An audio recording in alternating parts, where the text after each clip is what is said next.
Bonjour Ariel Piazza. Bonjour. Alors vous êtes en charge du sport à la mairie de Bordeaux. Oui. Et je vous retrouve au Sociétal après la conférence qui a eu lieu sur les femmes et le sport. En quoi c'est important pour vous justement de mettre les femmes en avant au niveau du sport ? Parce que si on veut avoir plus de femmes dans le sport, c'est pas le cas, vous le savez, on va peut-être avoir l'occasion de le dire. Il faut prendre l'espace. Il faut plusieurs mini-conquêtes. Il faut avancer avec ces mini-conquêtes. Il faut prendre la parole. Il faut expliquer que la parité n'est pas là.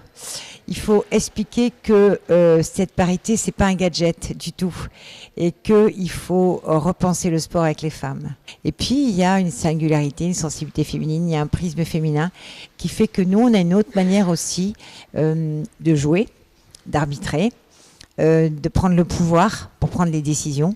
Et je pense qu'une présence féminine, ça pourrait aussi inciter les petites filles à venir un peu plus dans le sport, puisque là aussi, on est un des pays européens où on a le moins de présence féminine dans nos disciplines sportives fédérales. Mon combat, c'est de dire on doit laisser toutes les femmes aller leur permettre d'atteindre les objectifs qu'elles se fixent. Et aujourd'hui, c'est pas le cas. Parce qu'à un moment, vous êtes bon dans votre discipline, mais vous êtes toute seule. Donc, il n'y a pas le groupe, il n'y a pas le collectif, il n'y a pas la masse, il n'y a pas le staff, il n'y a pas le coach, il n'y a pas le kiné. On est beaucoup moins soutenu. Donc, le soutien n'est pas là. Mais vous savez, en termes d'équipement, c'est pareil. Le vestiaire homme, il est toujours plus grand. Il est à l'entrée, il est visible. Le vestiaire femme est plus petit. Il est quelquefois même... c'est la réserve de Coca-Cola et de bière du bar qui fait tourner le clubhouse.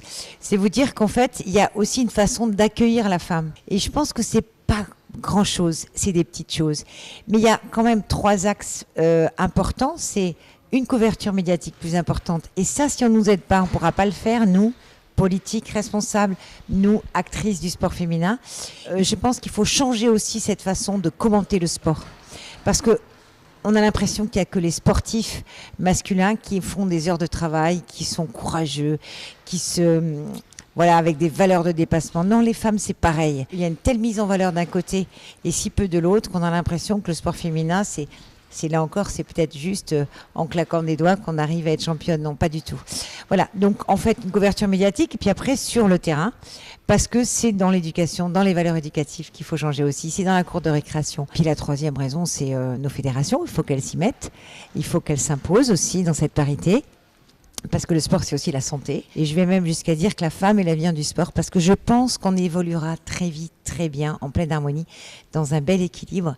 Et on aura des résultats sportifs autant sur le plan olympique que national et international. Et toutes nos chances, elles sont là aussi. Voilà. Bon.